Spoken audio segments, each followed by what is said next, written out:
In this tutorial, I'll show you how to delete an Etsy listing in a simple and practical way. First, understand this.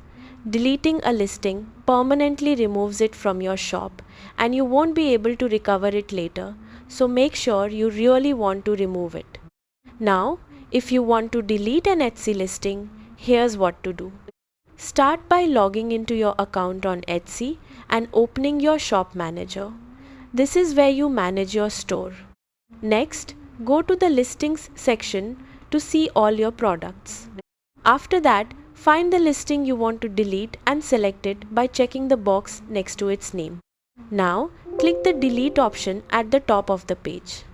Then, confirm the deletion when prompted to make sure you want to remove the listing permanently. That's it, your listing will be deleted from your shop and will no longer be visible to buyers.